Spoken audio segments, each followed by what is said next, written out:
So today we're going to talk about the point and multi-point products. Last week I gave you a little overview of the various products we have. So today we're going to focus solely on the point and multi-point products. We're also going to look at the management within the cloud and how that works with the point and multi-point products as well. So without further ado, I'm going to dive straight in. So we've got products for a couple of different scenarios in terms of point and multi-point. Products for long-range tower type installations. So this is where we've got customers in a rural location. The customers are quite well spread out, and we need to use the MIMO gain to give us extra push out into the countryside. The other way is, or the other scenario is an urban scenario where the users are fairly close in. They're a similar kind of height to the pot, to the micropot, and we want to use the MIMO to give us the advantage of speed. So we're trying to give the users the equivalent to a fiber type installation. So I'm going to look at the micropop architecture first. So this is down in the town, down in the city, with users fairly close in. We're talking up to about half a kilometre away, potentially. So you've got the illustration here, which is with our old A514 product, the integrated product. These days, we generally recommend the connectorized solution. So for even with the micropop architecture, you've got the connectorized A5C, and you're going to use that with the 360 antenna. So this is maybe on a rooftop or a small stub mast. You're not going to want this way up, high above the subscribers, because the radio pattern, as I mentioned last week, comes out around like so and doesn't dip down very much. So you've only got a couple of degrees down to on this. So if you were to put this very, very high up, I had a customer in Greece who put one of these on a transmitter high up on the mountain, and then complained to me that none of his customers could get a signal. Well, he couldn't, because the signal was flying 50, 60 meters over the top of all of these guys. So we're building a system down in the city. So we're keeping the clusters of users and the clusters quite small. The idea being we can get a good fast connection. So just to give you an example of what some of our customers do, I'm going to look at an installation in a city. It was the one I mentioned last week with Prairie Hills, in that they've built themselves a very, very dense network in a small American town. So just to give you an example of the sort of things that they do to build their network. Shouldn't have run up the stairs. So this is one of their installations down at street level, and they're using this again. This is an A514. Again, these days I'd probably look at the 360. So this is right the way down at street level, just to cover a small area in this street. So they put a standoff on the pole here, and they're giving themselves a small radio bubble. So this would be for 1 or 2 streets, maybe at an intersection. This is fine. I'd be a little wary of installing an omnidirectional antenna on the pole like this. Obviously, you're going to get a small blank spot behind. But in an American town where they're using wooden poles, this is fine. In a city where we may be using metallic poles, it has the potential for problems, for interference. So if you've got a metallic pole there, you're going to get reflections. They're going to bounce into the radio, and you're going to self-interfere. So this is a reasonable solution for this situation, but maybe not for everybody. I'd be more tempted to use one of the A5X access points and a panel and point it down the street to create a radio stripe down that street. The other situation we've got here is something that I've used a number of times, building the micropop on the roof. Again, this is a limited distance cluster. You can see that their subscribers are all at this kind of distance. There's 1 or 2 trees in the way. This is very typical of these small American towns. Somebody else in. Good afternoon, Mr. Westerman. So this is very much down at the idea of this is you're down at the same level as your customers. Again, these days I'll probably use the 360 and the connectorized radio for this. The nice thing with this is it makes installations easy. We did this with a customer in South Africa, where we built a small cluster to cover a gated estate. We used a point-to-point link to bring internet into the estate, and then the omnidirectional cluster to distribute around the estate. And it gives you a very, very easy, quick way of building the network. The thing you have to be aware of is that initial installation. I mean, in the example in South Africa, where the guy was given free internet access as a sweetener, and that's what kept him there as the anchor tenant. But you've got to ensure that that guy's going to stay in the network, that the guy's not going to abuse the privilege, and that he's not going to turn his power off. A separate power supply is probably a good idea. But that gives you the opportunity to build up small clusters, and a small cluster can be extended to another cluster with a point-to-point link. So moving on from there, I mean, this is an interesting example of that. They're doing this at street level with this particular customer. So here's a point-to-point link. That links the next little cluster. And there again is his street level distribution radio. So that's giving the customers in the street that particular connection. Now, I have my doubts about this one. It's not my favorite way of doing this, because the way they plan this is to work underneath the foliage. Again, it works for his solution, but if you were to get a UPS truck here, I think that this guy here might have an issue. So it's very much a localized solution to a localized problem. And this is one of the nice things about radio. You can, if you have the tools, the correct tools, you can build the solution that works for your environment.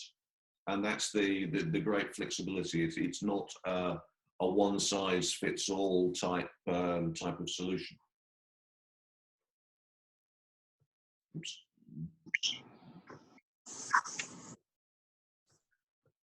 Here we see what I mentioned before. This is using a millimeter wave as the backhaul. So that's dropping the radio into a cluster, using this radio to provide service, and then this radio to link another cluster.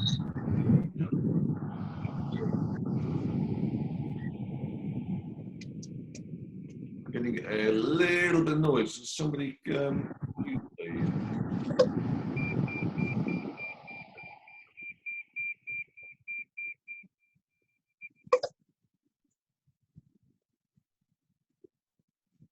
Right, I've done it from here.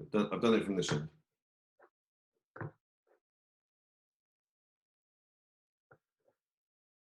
So just to give you a little bit more of an idea, I mean, I'll show you this this case study. And so this is Prairie Hills. It just shows you what they've done to build the radio. Now this is to build the network. This is the network that we spoke about last week, where they're using SRS to densify the network as well.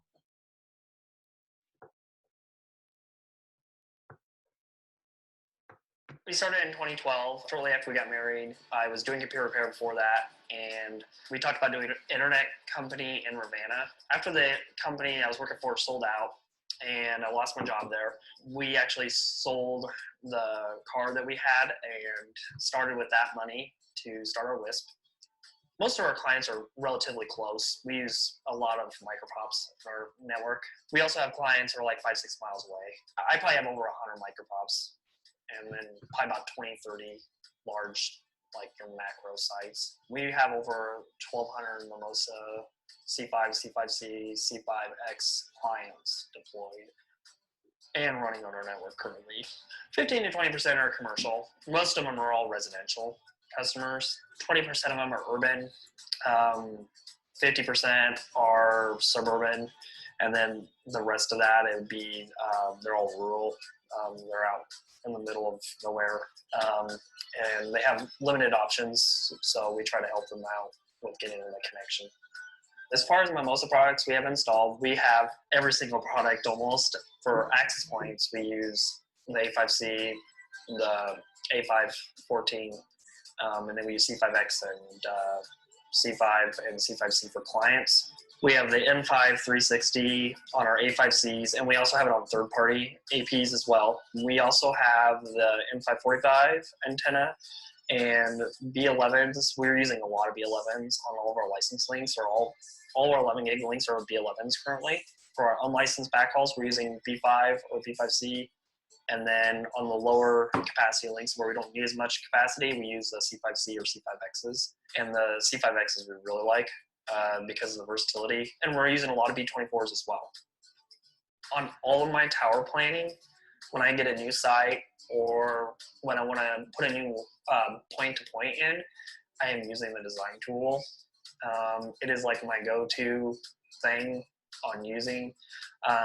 It is also really handy if I want to put a license link in, because I can see all the different links that are pre-existing.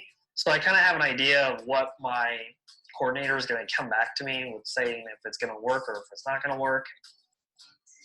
If our clients are wanting crazy speed, and we're going to have quite a few clients on that access point, we're going to choose Mimosa every single time. Just because that is what we've seen work the best and be the most consistent. The reason why I chose Mimosa was pretty much due to the performance and price. What we used to have prior to Mimosa is we had backhauls that were promising sync, but the sync didn't work, and the links would only do about 100 meg, which wasn't cutting it for us with our really fast growth. The initial network design I had when I first designed our network was 6 micropops in Ravenna, and I kind of went with that same architecture throughout our entire network. It's all built around small cell sites, basically. And Mimosa was the first company that of the manufacturer in the WISP market really to really see micropops as a real good solution for WISPs. The A5 is perfect solution for our small micropops in town, and then the A5Cs were perfect for our further out customers. And the new client radios like the C5Xs have been like amazing as far as being able to pick out your antenna selection, and they just made everything so much easier for us. I don't think we would be where we are today if we didn't have Mimosa.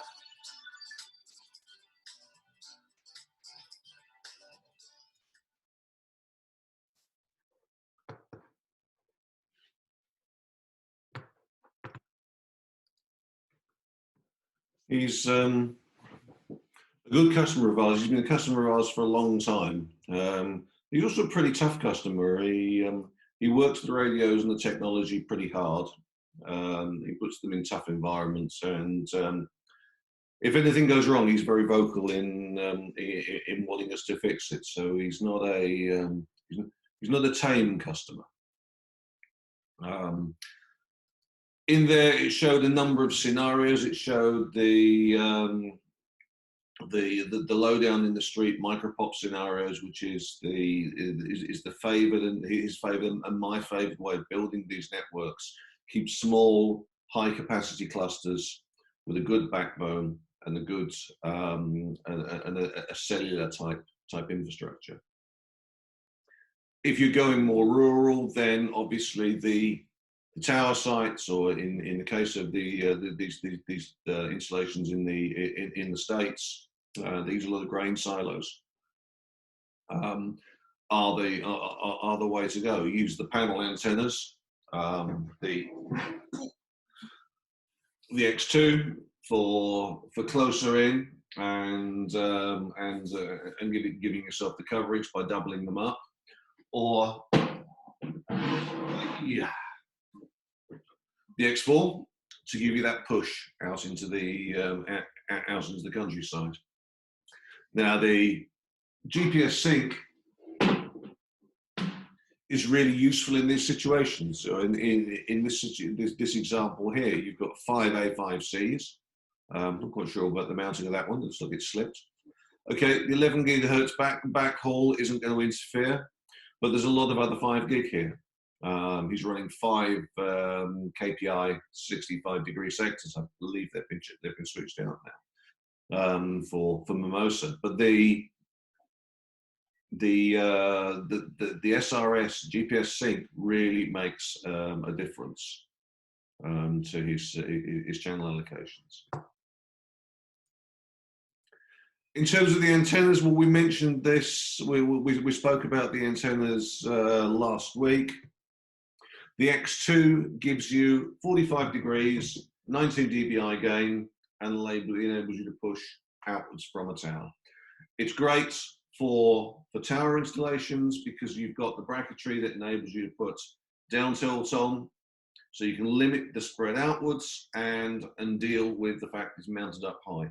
We see a lot of these in cities, mounted on tower blocks on the edge, where you push it, you're leaning out to cover the streets below, or to cover clients in streets below. One of the key things with with these antennas is the front to back ratio. They're very clean, they're very well shielded. The radio only goes where we want it to go, and only goes into the radio from the directions we want it to come in. You don't get interference from the side or below. The shielding is something that's very important to us. I said the X2 is nice because we can use 2 of them together. So on the A5C, we've got the 4 antenna ports. So 1 antenna, 2 antenna, as you've got here. Make sure you get the polarity correct. Otherwise, you're going to give yourself some issues. But that gives you 2 together, gives you the 90-degree spread. The X4 is for when you want to push that little bit further out. So the basic antenna is still the same. It's still a 19 dBi antenna. But because you've got the 4 inputs, you get this 3 dB beamforming. Now, as we all know, 3 dB doesn't sound very much, but it's double your money. So it gives you that extra little bit, of push to get through that that tree, or get that few hundred meters further out at a decent speed. It's still a 45-degree sector. You've still got the same 9-degree down tilt, and you've still got the same clean front to back ratio. So if you're putting these up on a tower, they're not going to trip over each other. Now, we've mentioned the antenna patterns on these and the RF gutter. I've actually got a cute little graphic that shows you exactly how it's working. This is in the same orientation, like that. There's the back, again shielded. The emitters are here again, and this section here corresponds with this section here. So what we're doing is we're catching the side lobes from the antenna in the same way that a horn antenna does, the same way that the RF Elements horns do, or the little 16 dBi horn on the C5X. So it catches it, it brings it in, and it stops you wasting that energy. And it's all about efficiency, making sure the radio goes where we want the radio to go, rather than everywhere else.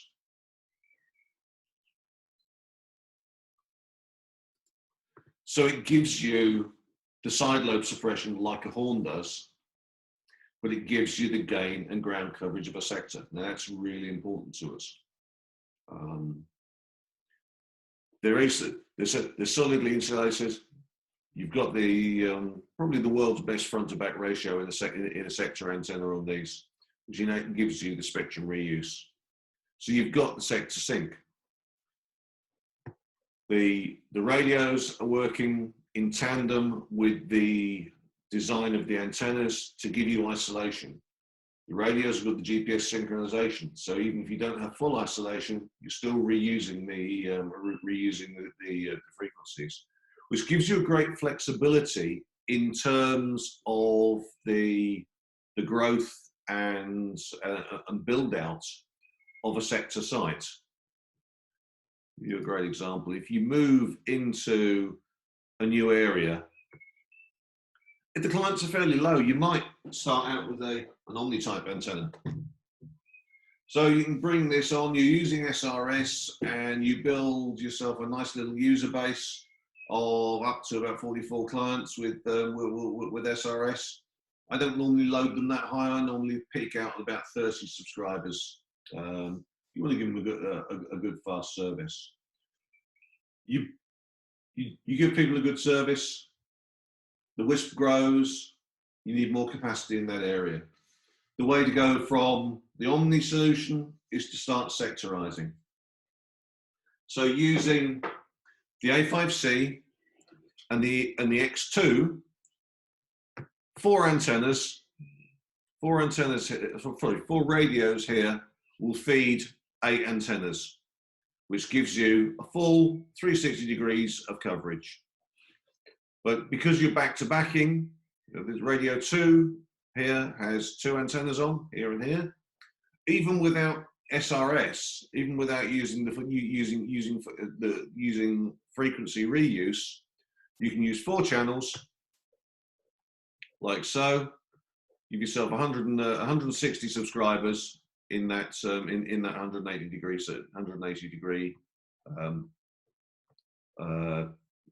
coverage zone.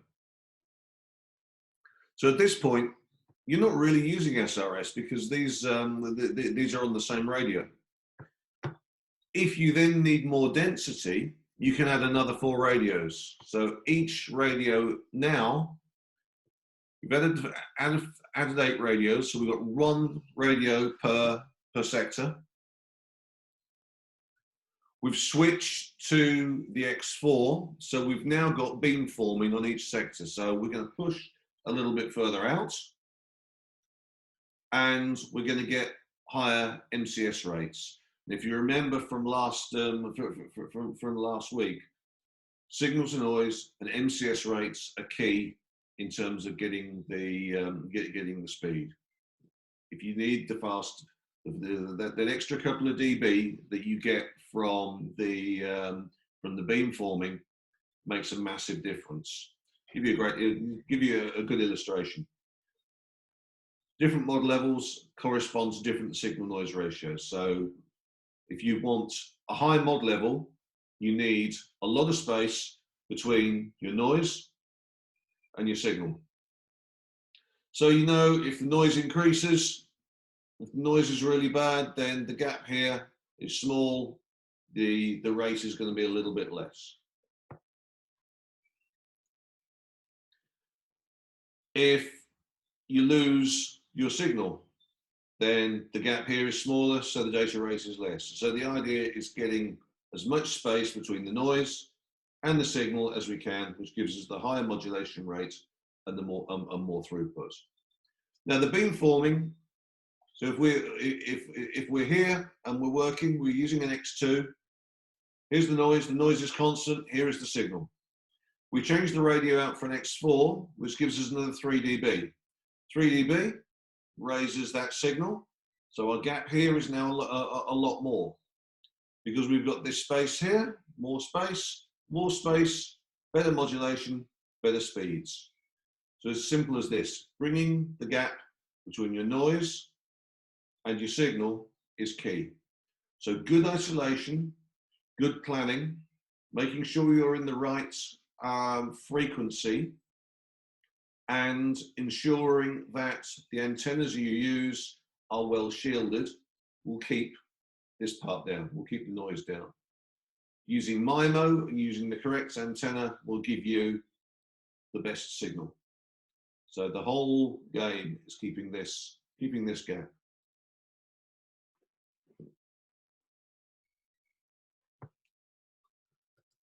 As we've mentioned before, there's a couple of different ways we can do this. So the long range, high capacity X4 to push further out. If you need the coverage, use X2 and give yourself a 90-degree sector, or back-to-back them, as in the other example, and give you 45 this way, 45 this way.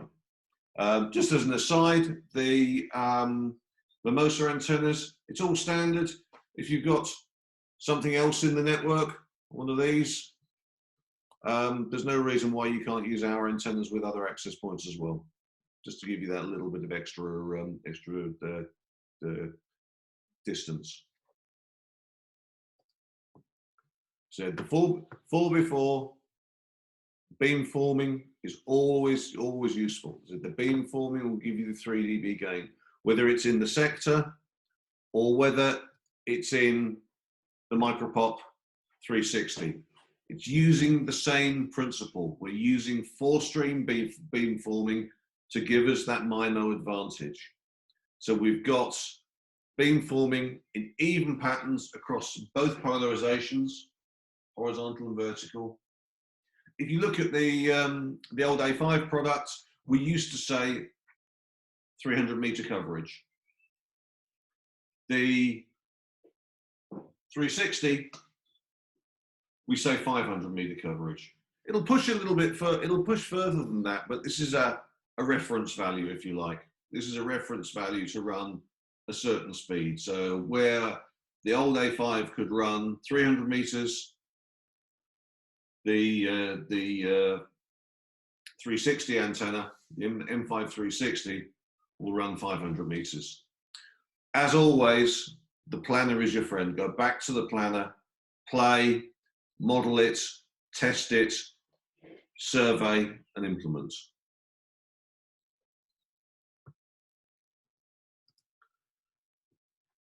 To give you a little bit of detail, as I said, I get told off for calling this an omnidirectional antenna because an omni is quite a simple device.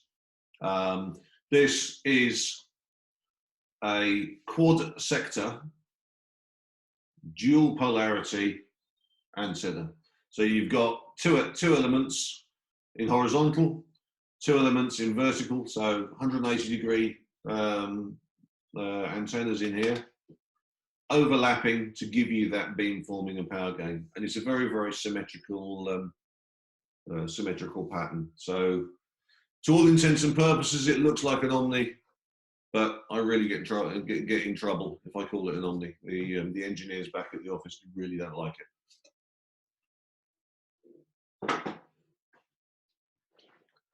So I think we've had enough PowerPoint for now. What I'm going to do, or what I've done, is I'm lucky and I've got a little bit of space. So at the bottom of my garden, a little outbuilding here, I've got an old A5 system. In the building I'm in here, I've got a C5X. I've actually not got the 25 dBi reflector on this at the moment. It's just on its own. Distance is trivial. It's quite a short distance down to the bottom of the garden. But line of sight is affected by this wooden structure here, which makes life a little more difficult, but it's fine for a demonstration. So I'll also show you the management system as well. Before I dive in, there's one thing we need to do. So you've bought some Mimosa product. It's sitting there in its box, and you're very, very keen to take it out on site, to get it installed, and get your customers talking. All good stuff. It's nice to see everybody keen. But the important thing, or one of the most important things you have to remember, is unlock. So before we get into get into the nitty-gritty of installation, let's have a look at unlock.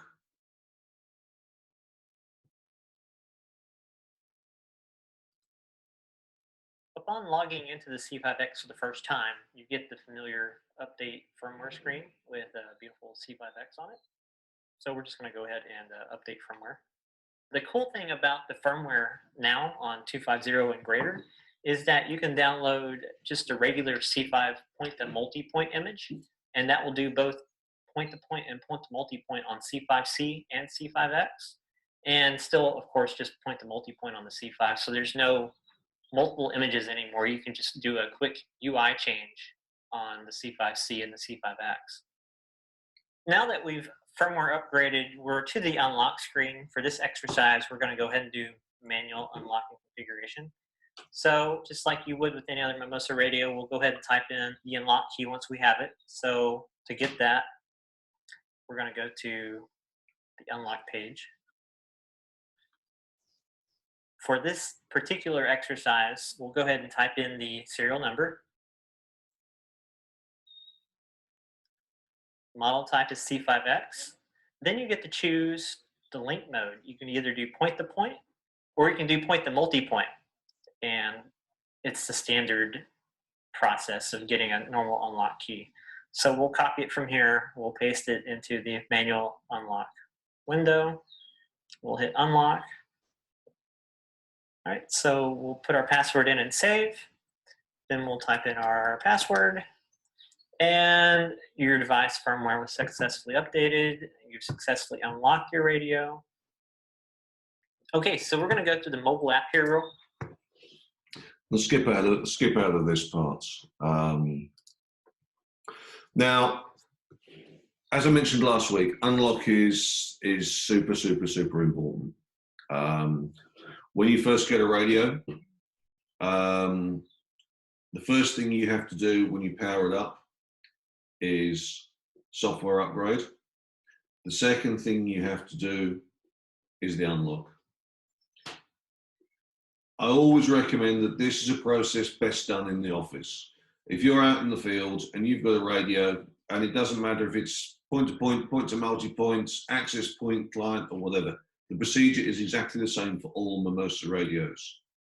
Make sure your cloud is set up properly first. Make sure you've unlocked, and make sure you've upgraded. There's nothing worse than being stuck out in the middle of nowhere with poor phone reception and a piece of equipment that you can't install. So that's a very, very, very important thing. If I jump to the cloud, so the unlock, as Dustin showed in that little video, it's simply a case of your network name, the country. In my network that I've got set up, I've got 4 different countries I can unlock into. Bear in mind, if I unlock it as a South African unit and it's GPS enabled, if I try and operate that in England, it won't work. If it's a GPS radio, it's location aware and it will ask for a relicense. I have had on occasion problems where I've been very close to a country border. The worst time I had was in the Congo, or the Democratic Republic of the Congo, because we were on the river that separates it from the Congo. We were installing on a tower that had some LTE kit on, which was causing GPS interference, and we were getting GPS drift. So sometimes the radio thought it was in the Democratic Republic of the Congo, and sometimes it thought it was in the Congo. And when it thought it was in the Congo, it would flag an error and ask to be relicensed for the correct country. We can fix it. If you get an issue like that, get on to our support people on chat, and they can fix it in the database and fix it into a country. So it is fixable, but just be aware. So tap in serial number, it'll work out the model type, agree, submit, and you've got your unlock code.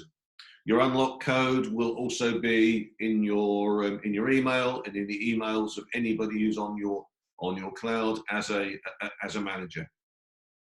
Anybody who's defined as a manager will get the unlock code, so you can keep a little database there. So I'm going to jump to the management.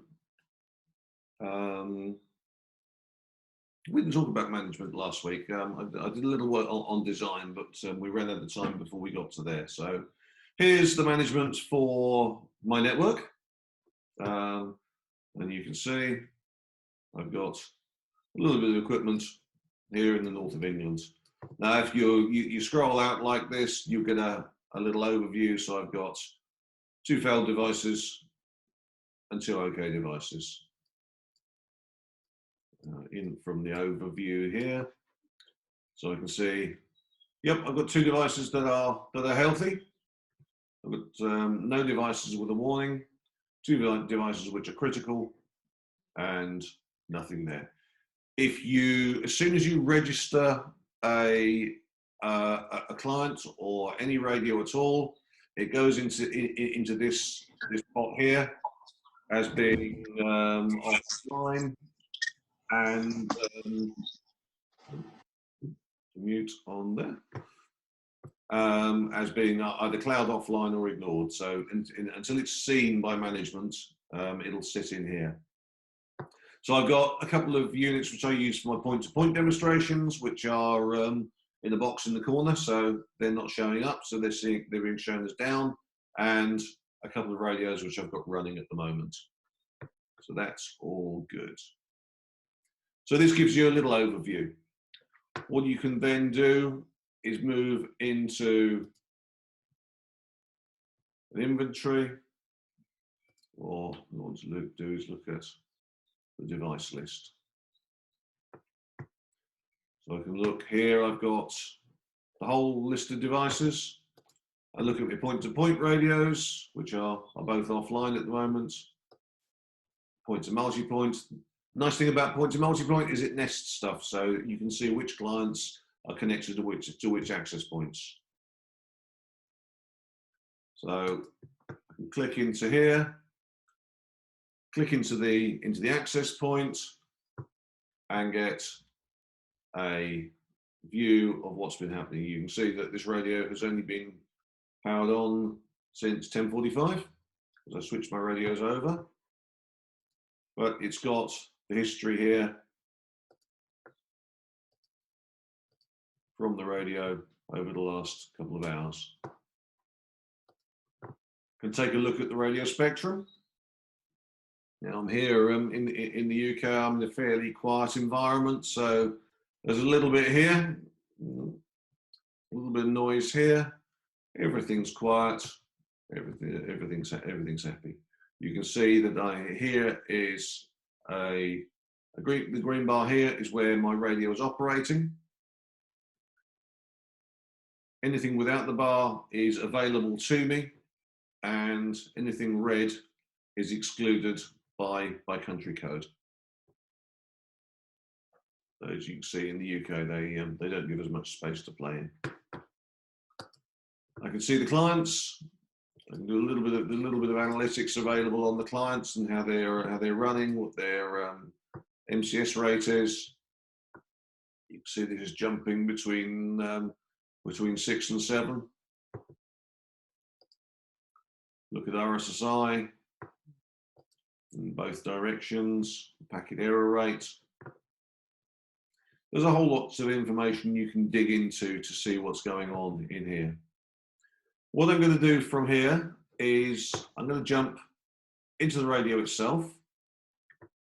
Because I'm on the same network as this radio, I'm on the same physical network, I can click through into the management port. Obviously, if this was on a customer network somewhere and it's behind NAT or behind a router, I'm not going to see it, but I will see. I could see it in management. It's an important point, I guess. The management is an indication of status. The radios push their status to our management software, which is situated in the cloud somewhere in AWS, in Amazon. So every Mimosa radio that can see the internet and is on a system like this will send a status packet every so often. There's no quality of service or anything like that on it. It just pushes a status packet into the internet, aiming it for our servers, and that's all it does. There's in the new software that we're launching in a couple of weeks, there is actually a cloud test button in diagnostics. That's something there isn't at the moment. So it's very much a best effort. So we push information to the cloud. Now, if I were to log on to one of my other customers' networks, I'd be able to see this. I'd be able to see what was going on. What I wouldn't be able to do is this, because I wouldn't have an IP route. So this has just jumped onto the back or into my A5. In fact, I'm going to log out. So here's the logon page. Obviously, I've got it passworded. Now, to install one of these, if you're starting from scratch, my best advice is start at the top and work your way down. So I'm going to pin this. Take you through this list. Now, if you've never installed a Mimosa radio before, once you've installed one, you'll find you can configure pretty much any of them. We have a very, very, very consistent user interface, which is very handy. So, starting from the top and working down, the first thing you see is the dashboard, which is what we're seeing here. And in the case of the access points, well, we've got a little bit of information on the clients, a little bit of information on performance. You can see we're not really pushing this very hard. The unit's called the shed. There's one client connected. It can see the satellite, and it's been up for 2.5 hours. Scrolling down, you can see what we've got configured on the radio side and what we've got configured in terms of speeds, bandwidths, etc. Anytime you get this little symbol here, it denotes that there's another page, so we can pop between the two. But it's again, it's informational stuff. So moving on through the list. Next thing we come to are the wireless settings. Now clients, there's nothing to set here initially as if you're setting up your base station. We've got one client on here. You can get a little more information here. We can look at throughput. We can look at packet error rates and look at the link in a little more detail. So you can see from the base station to clients, there's no traffic. We've got a radio rate of 650 in an 80 megahertz channel. Getting a little bit of error, a few errors, and we're running MCS7. So it's ticking along quite nicely. The units aren't very, in this demonstration, the units aren't very well aligned. We've got line of sight issues because of that little wooden structure, but they're really close, so I don't want to peak them and risk saturating anything.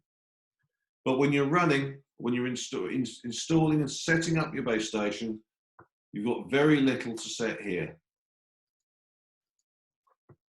If I move on to SSID, this is where you set your radio up. Now you've got a couple of radios here. The A5s, A5C, A5X, all the same. You have two radios. You have a 5 gigahertz radio, which is designed for serving your clients, and you have a 2.4 gigahertz radio, which is purely for management purposes. You will not use that 2.4 gig radio to provide internet access to a client. There's no connection. All that 2.4 gig radio does is give you a management interface that you can use to configure or change things around on your mobile, your laptop, a tablet when you're in the field. If you can't, for some reason, get onto the management on the rear of the unit, if there's an Ethernet issue, you can often find you can get in through the back door and use this. Now there are two SSIDs by default that are broadcast by this. This is default. You can change it by doing this, change it to whatever you like. I've turned the broadcast off so it can't be seen because this is a management interface. I don't want this to be seen by other people. But Mimosa M778. M for management, 778 are the last 3 digits of the serial number. So this is why it's M778. When you first power up one of these radios, you will also see Mimosa R778 or Mimosa R something. The R SSID is a recovery SSID. If everything goes wrong, if you're configuring one of these and messing around and trying to get everything working and everything goes wrong, Mimosa R778 is your friend because it's a reset SSID. Simply log on to it, you'll get an IP address and type in the serial number from the rear of the unit. It will enable you to factory default the radio. This is our reset backdoor if everything goes wrong. It might take a couple of attempts to do it. We don't intentionally make it easy. And the reset SSID is turned off after about 3 minutes. It's not something we leave running, so you need to power reset and get on there and do it quickly. But this is useful if you've been doing things like playing with VLANs and you've managed to VLAN yourself out of the management. It happens more often than you'd think. It's a very useful backup. I use it because I'm forever forgetting the passwords on my demo kit. So I have to do that and reset everything. Now, the 5 gigahertz SSID is for serving your customers. And again, if I go in here, I have the option to configure. So name. It's going to be in 5 gig. It's a fixed CPE interface. If we're getting into VLANs, it can be also set as a trunk interface. And you've got some options for VLAN as data VLAN and DHCP option 82. If you have enterprise security, if you have radius servers and all that good stuff, you can do this. Set it to enterprise and point it towards your radius server. And you can do a little bit of authentication as well if you do it. Again, if you're running that sort of network where you've got authentication on an accounting services, AAA servers, you can use that, have that option. So that's there. Now you'll notice I only have the option for one SSID. In SRS mode, which is how this radio is configured, you have the option of one SSID and one SSID only. If you wish to use multiple SSIDs on one radio, for instance, if you had 2 separate WISPs, one for business customers and one for personal customers, or one for business and one for domestic customers, you need to run the radios in Wi-Fi interop and lose the SRS. SRS, it gives you one SSID. If you need multiples, you need to use Wi-Fi interop. And then you have the option to set multiple SSIDs, put VLANs per SSID in a very, very standard way. So here's our SSID setup. Link is the basic operation of the radio. Now, this is where you change your radio from SSID, from SRS, sorry, to Wi-Fi interop.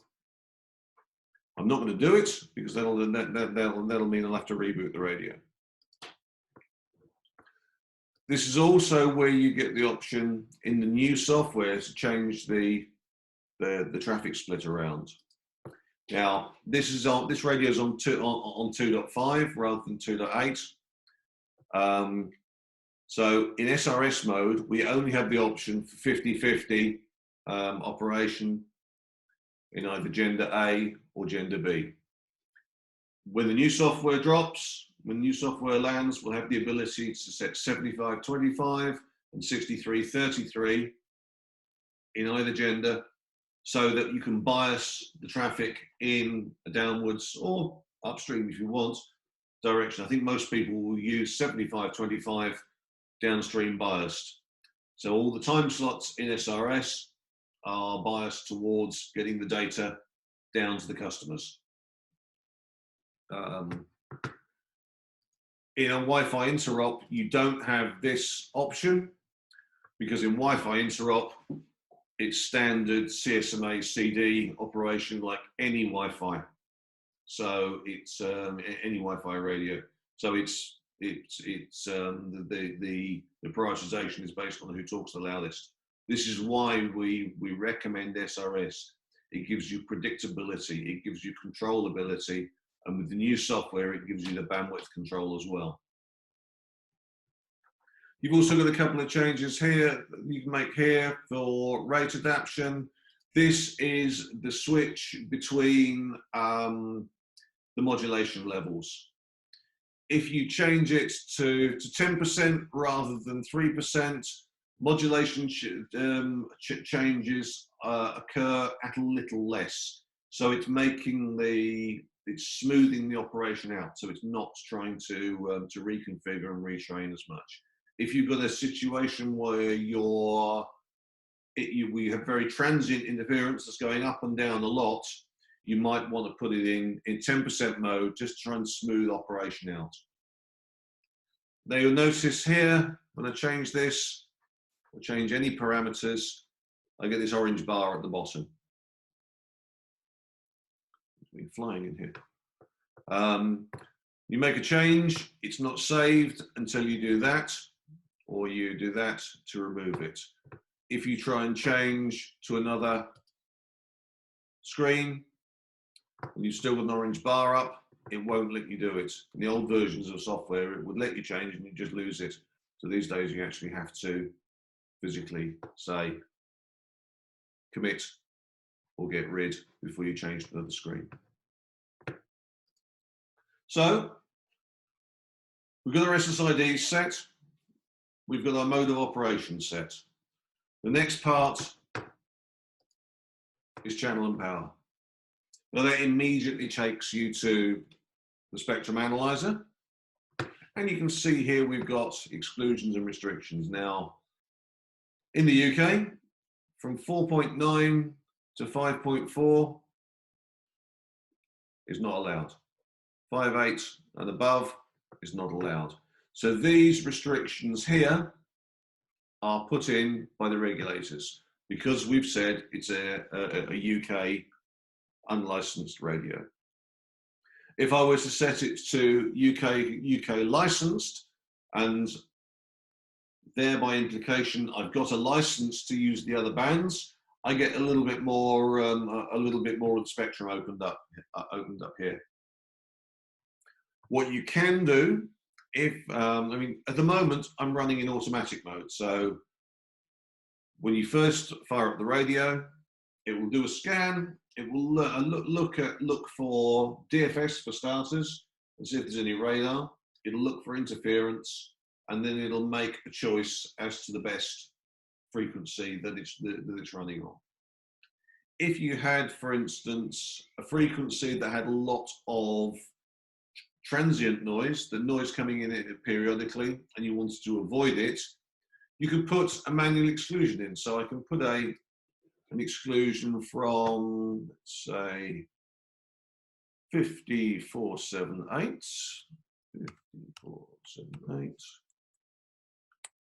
to 5560. And I can now add that, and you can see it's grayed it out, and the radio will never ever select that that area. I've got to save it first. I should save it there. So that's now in. So the radio will now no longer have that as a choice. Now, if you've got a point-to-point link on your tower, then keeping your point-to-multipoint away from your point-to-point is probably a good idea. You can see that's in there, and if I want to get rid of it, I can remove it. Save and done. So I've seen a couple of people, and it's a really bad idea, say that I want my radio to work here, and I don't want it to have the option of ever working anywhere else. So what they've done is they've put exclusions in all the way there and all the way from there to there. So the radio must stay on that channel, which seems like a good idea, except for if in your country, and to be honest, in most bands, you have what they call DFS bands. These are bands that are used by aircraft radar. If when the radio starts operating, it's in a DFS band. Now bear in mind, it knows where the DFS band is because you've licensed it for the correct country. It's operating in the correct country, so it knows where it knows where the DFS is. The first thing the radio does is scan for radar. If there's no radar on the channel, it works. It's happy. So it's working away. Your clients are connected. The radio's in normal operation. Say then you get some military aircraft or some military radar activity, and this access point gets a radar hit. Because of the way the rules and the laws are set, we have to back off. So we get a radar hit, the radio will shut off and will jump to another channel to avoid radar. It's all about safety. It's all about avoiding aircraft radar and stopping air incidents. So as a responsible manufacturer, we follow the rules. we turn the radio off, we flip to another channel, we turn it back on after doing a scan to be sure it's clear. If you've blocked off the rest of this, it's got nowhere to go. So the transmitter will turn itself off, it'll listen, and gets another radar hit, ooh, backs off, listens, gets another radar hit, backs off, listens, gets another radar hit. Now, I don't know what the exact parameters are for this, but effectively, if you get lots of radar hits on the same channel and you've got nowhere to go, the regulations state that we must shut the radio down for half an hour so that we don't cause problems with air traffic. So that's what will happen. If you've blocked it all out and you get a radar hit, you'll get interruption, interruption, interruption, nothing. The radio will turn off for half an hour or so. So always leave your radios somewhere to go. To be honest, most of our customers, unless they've got a really, really dense environment, just leave them, just let them run on auto. If you've got many radios on one roof, then yeah, you're gonna need to do it. If you need to change things, then turn auto channel selection off, and you've got the option to change your frequencies. As you can see here in the UK, pretty much everything is DFS, so we don't mess. Change your transmit power modes to auto or manual. Again, most people leave it on auto, but there. You can change your channels. You can change the AGC. You've got everything here you need to test and play and make sure everything's working correctly. Importantly, I'm just going to put this back on auto. I'm just going to lose all that. If you got it on auto, the only thing you can change is your channel bandwidth. Now again, but going back to planning last week, your channel bandwidth has an impact on the amount of throughput you're going to get through this radio. So pick the most appropriate one for your situation. This is running 80 megahertz at the moment. I can take it down to 40. Save. And that's an instant change. So now our client, if I jump back here,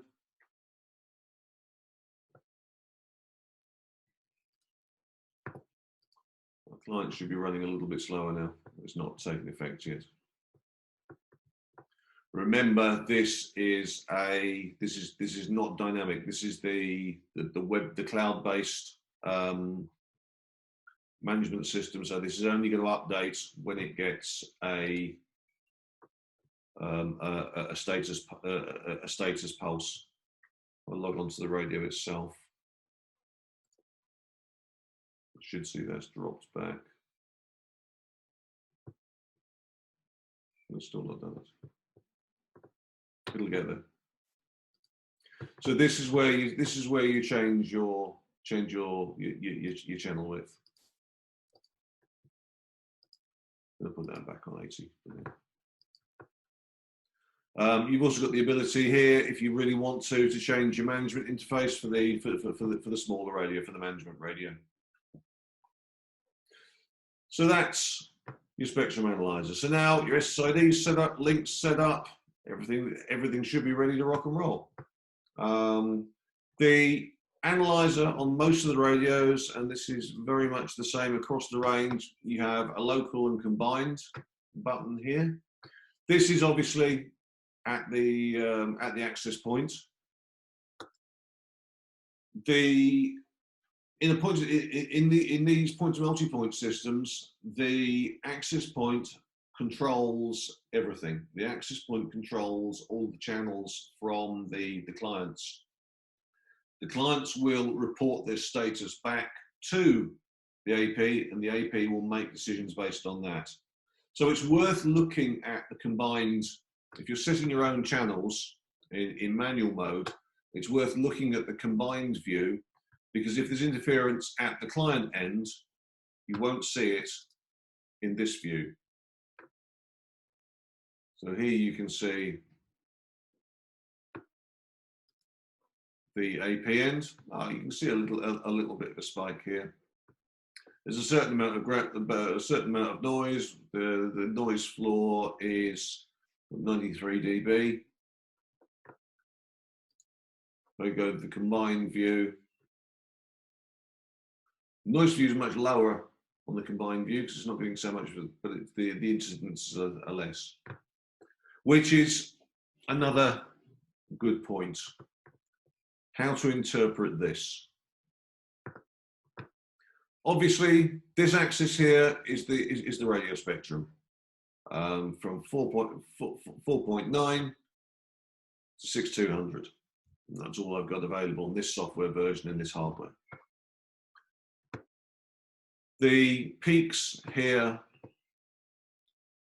corresponds to noise and corresponds to interference.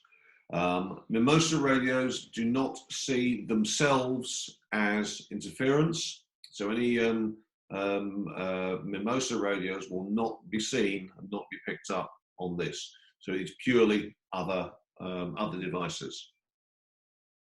Reason being, Mimosa radios in SRS mode will cope with each other and will synchronize automatically, so you don't have the issues. So this is genuine interference. Now you see this scale here goes from red to purple. This is the incidence. This is the amount of times, the frequency in terms of frequency time that this interference is happening. So lots and lots of red is very bad. Lots and lots of purple is less so. That means you're getting interference, but it doesn't happen so often. Its impact is much less. So avoid the reds. If you've got space like this, then use it. If you haven't, then I'd rather put it in an area where you've got a green peak than an area where you've got a red peak. So the further you go up this scale, the better you are. Obviously, clean air is always best. So there we have channel. I'm not going to run this because it will affect my my connection. I'm actually connecting to this radio over the air, but this will give you the opportunity to do a scan and just see what other radios there are in the area. You can do the same thing from the client, which I'll show you in a minute. The last piece in the wireless puzzle is location. Because this is an A series, because this is an A5, A5C, we've got GPS built in. So the radio will pick up GPS and GLONASS satellites. It'll work out its latitude, its longitude to a pretty high degree of accuracy.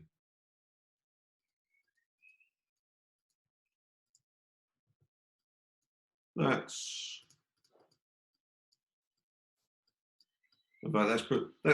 pretty much spot on. You can just about see the little wooden thing that's in that was in the pictures. That's not far off. Remember, the clients, the C series, do not have GPS, so you need to tell those where they are. So when we come to look at location in the client setup, then it's very different. So this is everything we need to get the wireless side working. On the networking side, this is going to change a little in the new software, but you can there's a little bit of access control you can put in. So you can put different filters on, filter protocols, create closed user groups, whether using allow or deny groups, and do a little bit of filtering. Remember, this is not a full-on routing engine. This is a wireless device. The networking functions are quite light. I still believe that the best place for routing functionality is in a router. Let the wireless do its thing. Let the wireless do the wireless work, and the routers do the routing work. You can do a couple of bits and pieces. There's traffic shaping. You can set up limits on speed for individual clients. You can set up your some groups, sort of gold, silver. So the gold units have got a maximum of 100 meg, silver have got a maximum of 50 meg. If you're not using AAA or PPP over PPPoE, you can use this as a very light way of managing your data. And you set the traffic shaping plan in the client window. So this client's here. You can set whether it's gold, silver, or standard. So that gives you very basic control over the traffic shaping. You've also got VLAN, global. If you're using Wi-Fi interop, you can set different SSIDs different VLANs per SSID. This is something that's being extended in the very near future. We're adding a lot more VLAN functionality into the radios in the new software release. The preferences section is largely to do with management, so it gives you the opportunity for name changes, passwords, so you can see what's going on. You can turn the LEDs off or set them to low if you have a unit that's in a vulnerable situation and you don't want it to be seen as a target. We've got people who do stealth installations who have installations on buildings where they have to spray paint the antennas to camouflage them, and a bright LED, because they are quite bright, is probably not what you want showing it up on the rooftop. Management, there's a few options. This is where you set up the IP addresses of the radios. My radios have they're on my domestic network at home. They use DHCP. If the DHCP fails, they will default to what's set here. So you've got DHCP, IP address, gateway, DNS, which is just standard Google. Always a good idea to put security on, put HTTPS security on for the management interface. Keep things nice and clean. And if you're super paranoid, you can change the ports around so that people can't find it. There's an option here for DHCP protection, rogue DHCP protection, so stop somebody putting another DHCP server on your network, for option 82, and for putting your management into a VLAN. This is the most common way to lose access to your radio, by setting a VLAN, not having your management stations connected to the same VLAN, and finding your radios disappear. So be very careful with that, and remember the recovery address, just in case. Here we have a couple of bits and pieces. Jumbo packet support on and off. It's not on as standard. Simple question of pressing the button to do so. And if you want to hide your radios from the cloud system, you can turn the cloud system off here. Some customers want to. We've had it with military customers or banking customers. They don't like cloud-based management systems for security reasons, so they just tap that, and the unit has the cloud management turned off. There was a little bit of application prioritization that will override the traffic limits. So you can put web traffic highest or slow YouTube down, which is what I should have done earlier on to stop my son messing with the demonstration, and turn BitTorrent off. Because we're all good operators and we don't let some people do naughty stuff on our networks. So there's the management. Notifications is for SNMP. We currently support SNMP version 1 and 2. New version of software will have SNMP v3. Simply put in your community strings here, tell it where the servers are. and you'll have SNMP management of the radio. Same with syslog. If you've got a remote syslog, again, tell it the protocol, tell it where it is, and let it run. And you can choose what messages, what events are set to the are sent to the different different management processes here.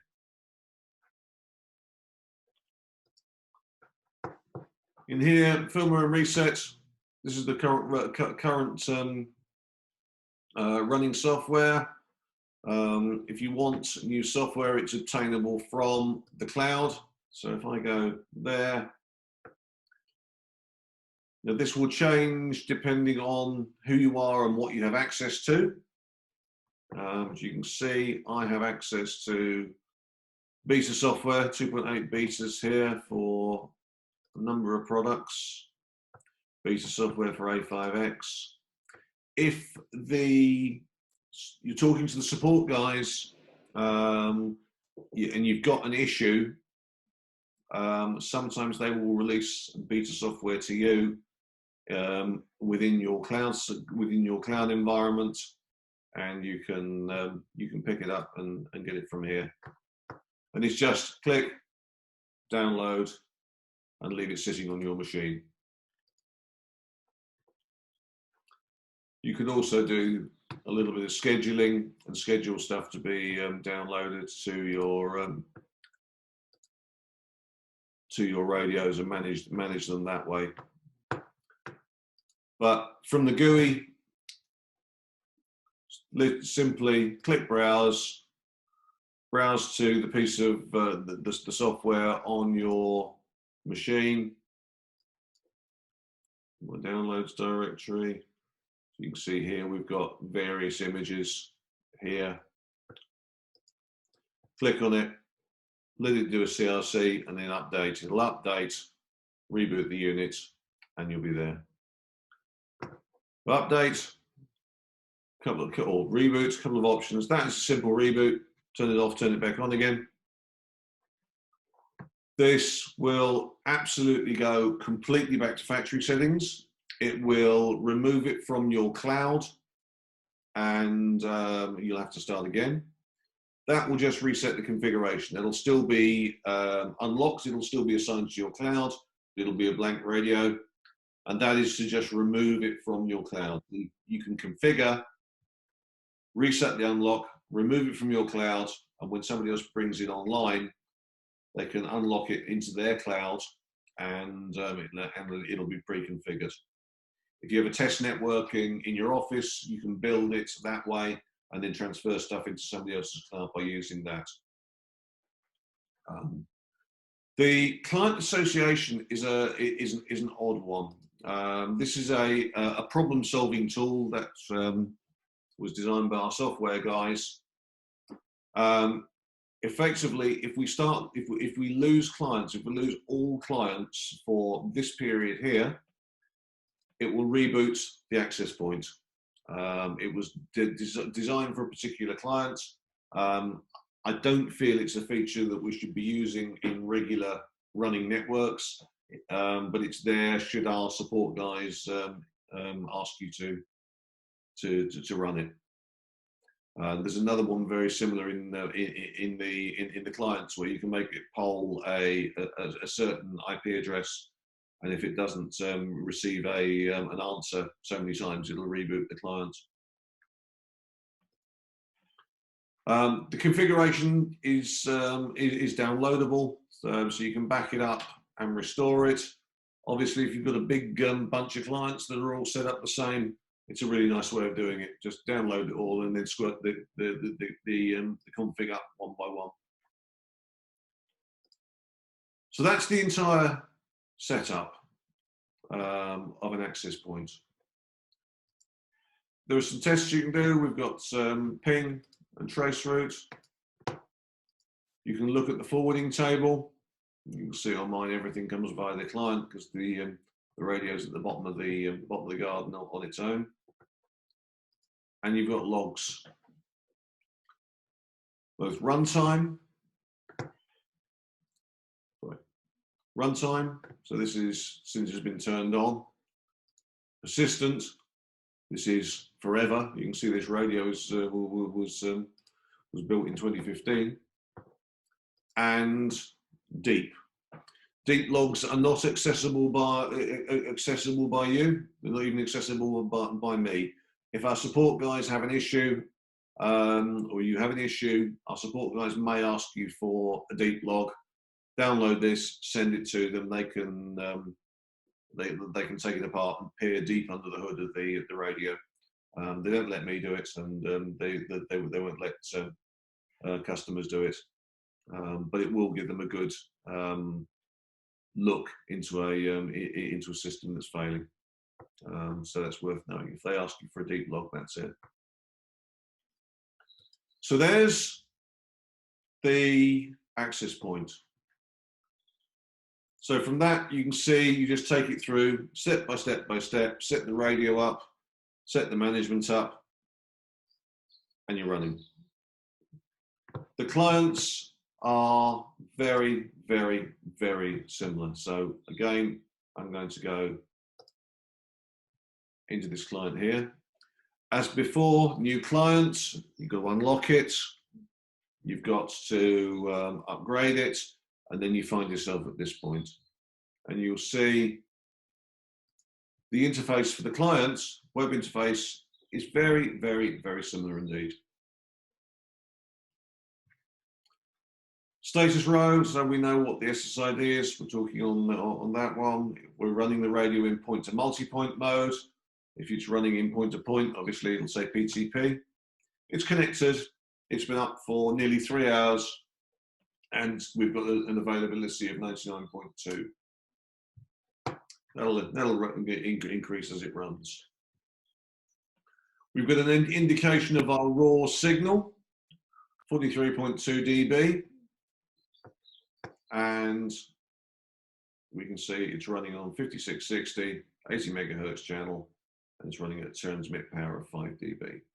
Now this is controlled by the other end. This is a client, this acts as a dumb client, and everything is controlled by the access point. We can run the spectrum analyzer and see where we are. You can see that it's very, very similar to what we saw before. So we've got the same little peak here. Obviously, this is a C5X, so you can see it runs from 4.9 to 642, or 6425, I think it is, 6424. Obviously, with the radio, the base station radio we've got here, we can only get as high as 6.2, and legally, I can't do that anywhere in the UK. So to set one of these up, work your way down. Link, it's in point to multipoint mode, and you've got the choice between SRS or Wi-Fi interop or automatic. I just leave them in automatic. They'll try SRS, they'll try Wi-Fi interop, and then they go. To connect this to the base station, you can do a scan. So scan, sit back and wait, and hope I don't mess my my demonstration up. This is always the worrying bit.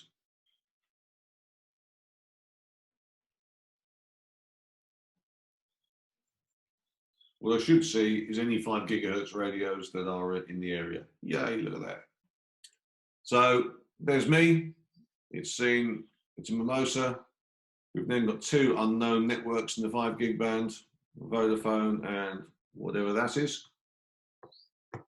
You can see that because this is a Mimosa radio, it's worked out, it's running SRS gender A, 50/50, 8 milliseconds, and we've got signal strength for everybody. So if this what hadn't been connected, I'd select, I'm going to close, which would populate the SSID. I then have to put in the pre-shared key. Again, if you've got enterprise security, you can do that. Save it, and it should go and connect, and it's as simple as that. Everything else is management and testing. The location Location is really important in a client. C5X and C5C, so all this is equally applicable to the little connectorized marvel. These radios do not have GPS. If you're running these in point-to-point mode, they do not have GPS. To add GPS would be an unnecessary expense. So when you install one of these, please, please, please, always tell it where it is. The access point will work it out for itself, but always tell the radio where it is. If you're running on a C5X in point-to-point mode, it really helps, and it helps the radio with its auto transmit power and mathematics. It makes life so much easier. So please always populate these fields. Something I didn't mention actually, or something I really didn't highlight. Channel and power. Because this is a client radio, there's very little we can configure here, because it scans, it finds an access point, you connect to the access point, and the AP controls everything. The one thing the AP doesn't control, and there is actually an error in this configuration, is this. So channel comes from the AP. Channel width controlled by the AP. If you make a change on the access point, change the channel width, it will percolate down to everything. But the thing you've got to get right is this, which I've actually got it wrong. This is to do with the antenna gain, standard C5X. I had one here. There we go. Hold on.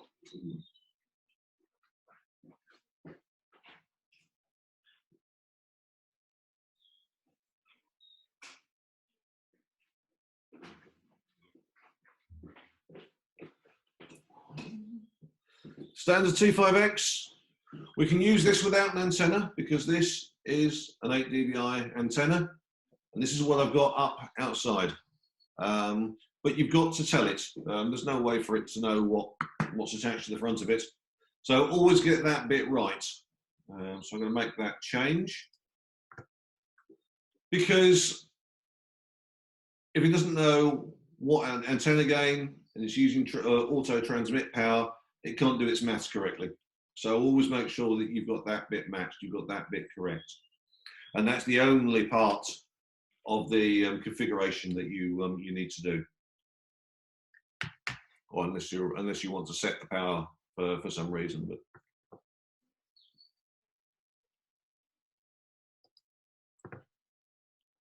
so I'll actually do a site survey from the clients, and you can see exactly what the client sees. To be honest, it's very much the same as the scan. So what we should see is 3 radios, our partner radio, and the other 2 radios that are out there as well. So, well, we've even lost one of those because I'm tucked behind the house, I think. So we can see our radio at the other end and the Vodafone radio. Everything else is very similar. Our general preferences, name, you can see the unlock code. It's enabled for point-to-point operation. This is largely irrelevant now, the feature status. When we first launched the product, we launched it with feature upgrades, which proved to be rather complex to administer. So we now allow all features for all users. So don't worry about feature status and point-to-point, everything's available there for you. Date and time, you can tap in the install date if you want for your management system. Changing passwords, all available here as per the general tab in the access point. Management, again, exactly the same. DHCP static failover, set your IP addresses. Here's the watchdog feature. You turn that on, you can set an IP address and make it ping this IP address every 300 seconds in this case. If it fails 3 times, it reboots and restarts. I don't see why you want to use that other than looking for a fault. Services, again, if you want to make it secure, use HTTPS and change the ports. Management VLAN, you're obviously going to need that consistent across your network. Turn cloud management off, and you've got the options to change the speeds on the ports and the auto neg, and turn flow control on and off. So very similar to the access points. Notifications, exactly the same. SNMP and syslog. Notifications, filters here. You see there's no cloud option because the cloud is managed by the access point. Firmware reset is the same. Again, choose, upload, install, reboot. Backup and restore is the same. Tests and logs are the same. So we keep a consistent interface across all of our radios. You can see here, this is where I've changed the antenna gain here, and it's shuffled the transmit power up and down to get it to get itself correct. Well, this is,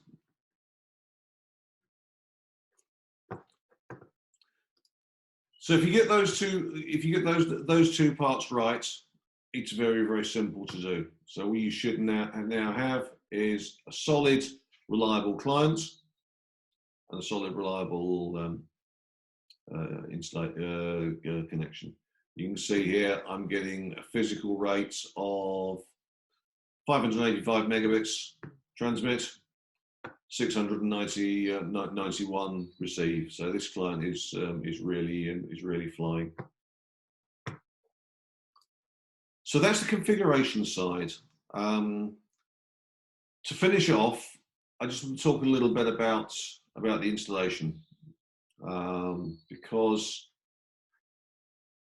with any radio system, no matter how clever the technology is, poor installation will ruin the performance of the radio. I've been installing radios for probably the best part of 20 years. I've seen a lot of good practice, a lot of bad practice, and one of the things that always stands out is a good installation is a neat, clean, tidy installation, using the right tools, the right materials, and the right attitude. The survey is probably the most important part of any phased rollout, purely to get everything prepared and making sure you're putting the right product in the right place. But once you've done that, it needs to be solid and reliable. We don't have much by way of special tool requirements for these products. A couple of Allen wrenches. I don't know. We say adjustable wrench. I don't like using adjustable wrenches.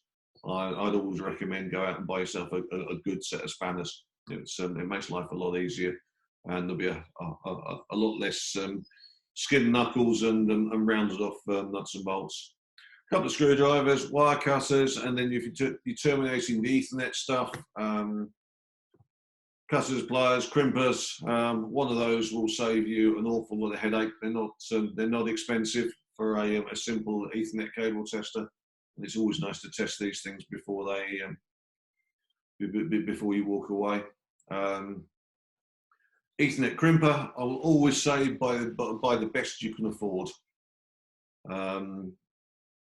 I've had the same tool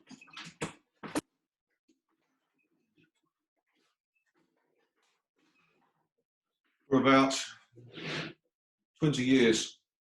I bought this a very, very long time ago. It's been up, it's got wet, it's got rusty, it's been out in all weathers. You can see it's probably not the cleanest thing in the universe, but this does Ethernet termination first time, pretty much every time. So buy something good, and you'll keep using it.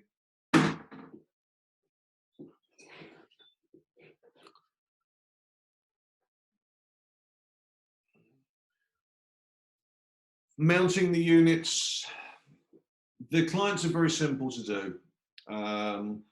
C5C and C5X are both mounted in similar ways. So C5C, you've got a single hose clamp. Always use mastic and PVC tape. I like a layer of mastic with a layer of PVC over the top. So waterproof, very, very, very important.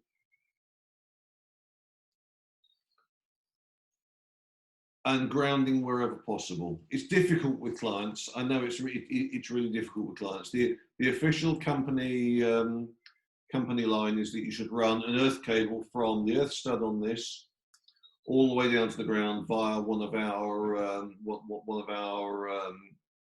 junction boxes. So the earth cable goes all the way down to here and all the way down to ground, and then that goes through into the inside of the building. Now these NIDs, network interface devices, are really useful because they've got a hole in the backside, so you can actually put them over the hole in the wall, and they make for a really nice neat install. They're also good for engineering access without going into the room, going into the house. But I think with client installation, the grounding is a case of best efforts. Even if you just ground to the pole, then that's a good start. Obviously, if you're on the tower, you're somewhere exposed, then using these in point-to-point mode, then grounding is a little easier and probably B, a little more critical.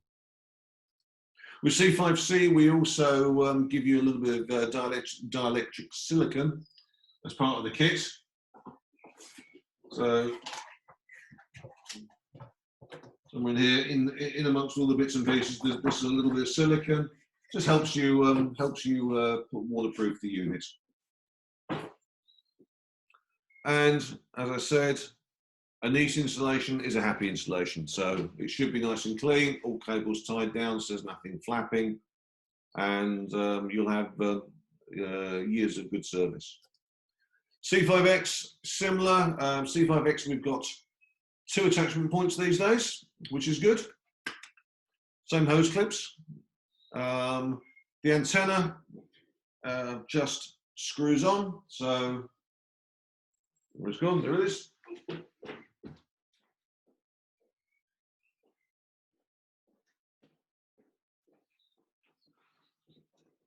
Quite simple. Put it on and do it up. Doesn't have to be super tight.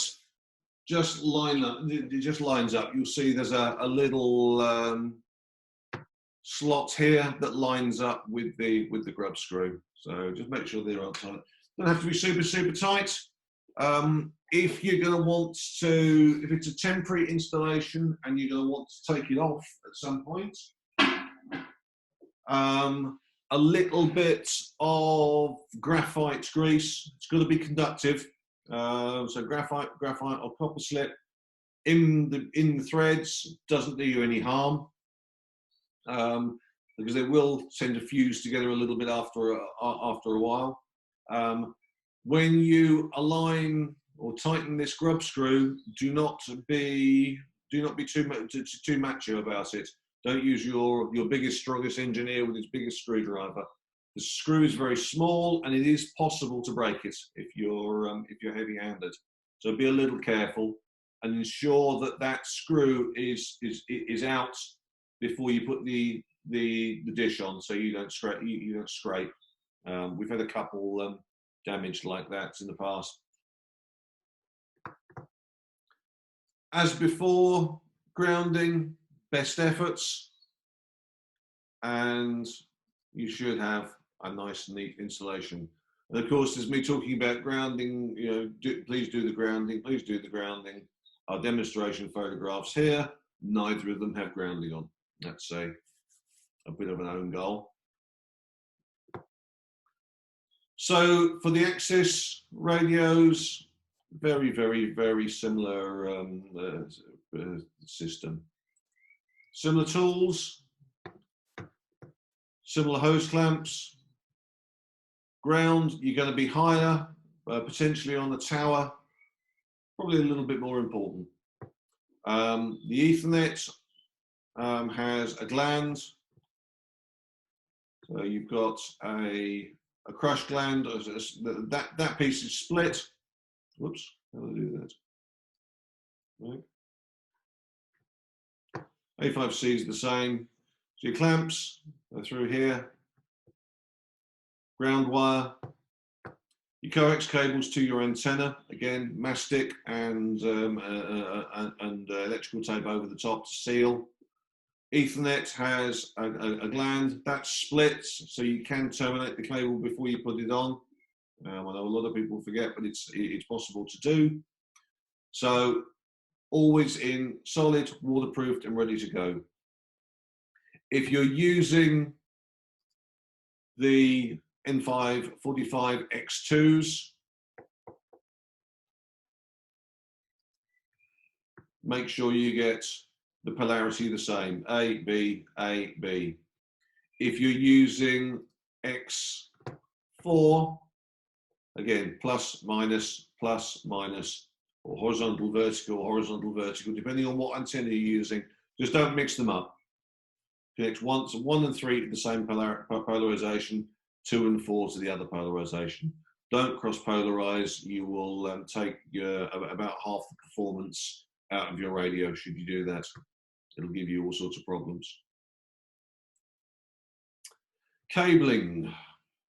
Cabling is a bit of is one of the things that in the past has given us probably more problems than anything else.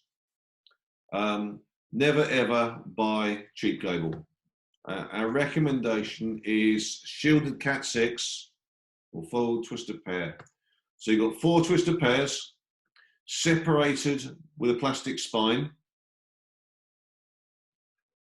a foil shield with the insulation over the top, and the drain wire. That's for earthing purposes.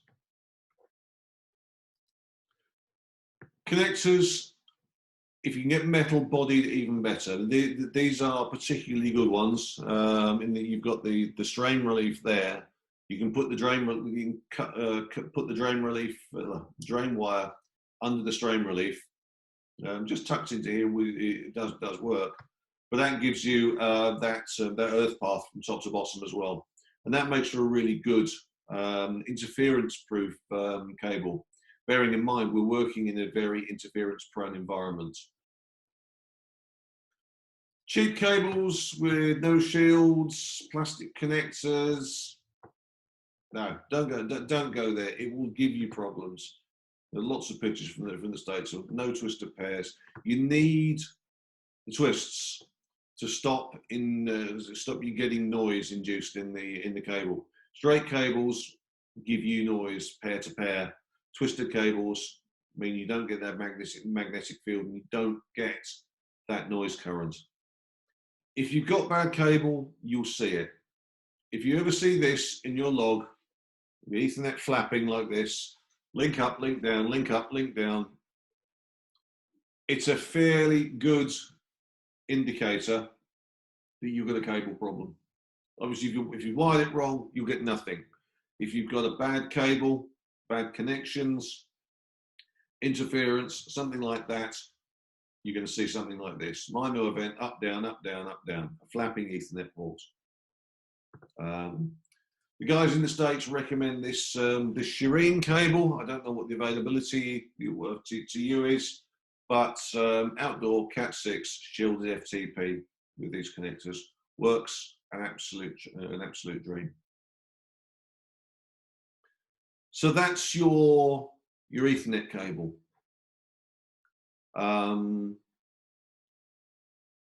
don't neglect your RF cable.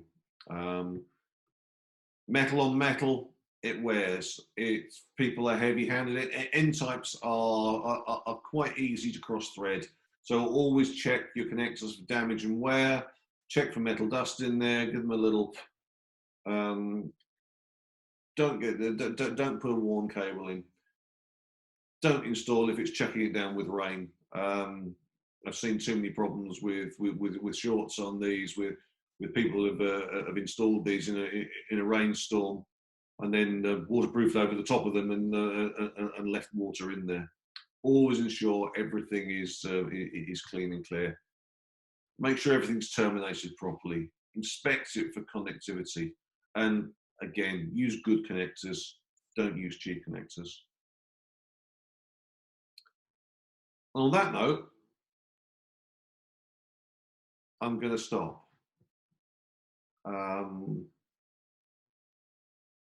Please, when you're installing,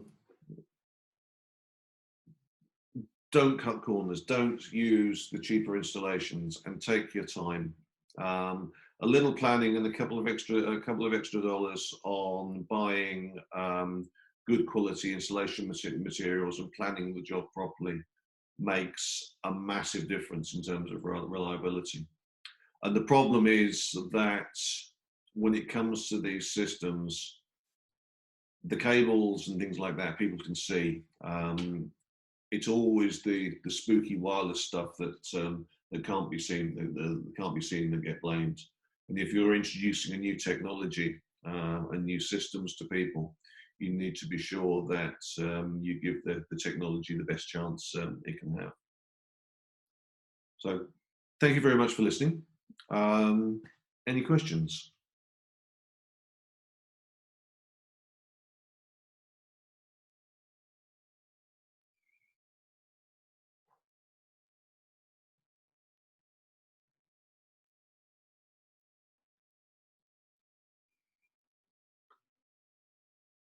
No questions? Okay. Hopefully this has been useful, and hopefully I'll see you guys next week. Thank you very much for your time.